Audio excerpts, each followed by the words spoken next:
There is something truly magnificent, beautiful and majestic about space every time I think about it. The planets, stars, black holes, etc. Now imagine a sci-fi setting within this deep and vast space, with humans living in it seamlessly. How did it start off? What was it like when we first started to colonize the moon? All these are things that happen in Planetes, without even being its main strengths. The story starts off with one of our main characters, Tanabe, who got a job at one of the space debris facilities. To her surprise, the office of it wasn't as she imagined it. Space debris is a dangerous threat in space, with casualties already having proven that. Yet the companies responsible for most of it don't do that good of a job getting rid of it by putting money into their space debris section. Cause that costs money. Capitalism, ho.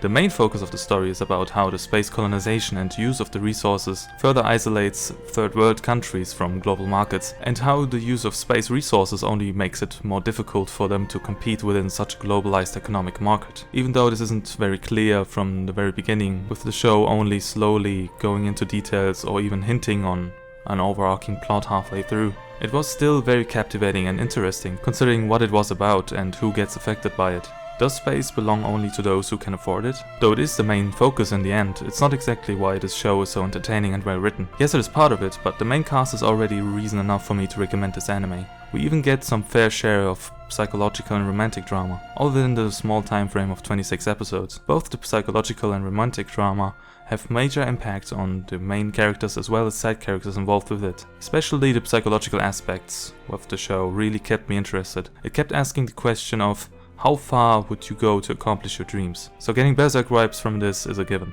Our main protagonist, Tanabe, went rather ignorant into her job, not knowing what little significance the debris section actually has in the company she applied to. She's a very emotionally focused person who cares for others even if those don't want her empathy in the first place. Her forceful nature can be sometimes even irrational and annoying, as she pushes her ideals onto others. Yet in the end her intentions are always of good nature, even when they are a bit naive, which not many people can really hate her for. She does have her intense moments in the show, which teach her that not everything can be solved with love. The other main character, and the one with the most character development, is Hachirota Hoshino. He went into space because of the amazement he had for spaceships and rockets when he was young. He simply wants his own spaceship, which is something that is seemingly unobtainable considering his salary. He goes through many hardships, giving up on his dream, getting back to it through a dramatic trauma, while it gets a totally new meaning and finally setting on something entirely different. This is how I like my characters to develop in a series. He learns from his mistakes and makes the best out of it. The supporting characters have of course less screen time, but that doesn't make them any less noteworthy. Yuri, for example, grew to be one of my favorite characters in the whole series, because of his tragic past and why he began being a debris hauler to begin with.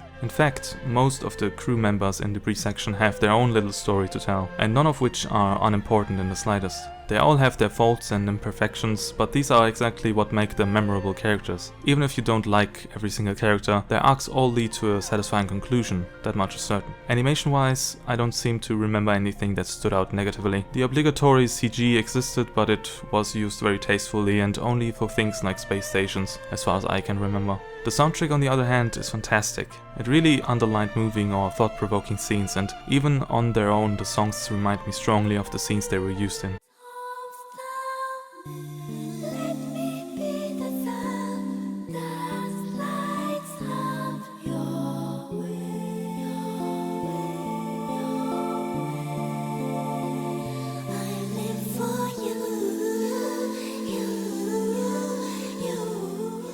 Overall, Planetes is a show I would recommend to anyone who's in the mood for some excellent psychological, character-driven and story-driven drama. It's all here to enjoy, and if I'm honest, I don't even care that this review sounded so one-sided. Go watch Planetes, maybe subscribe, and have a good one.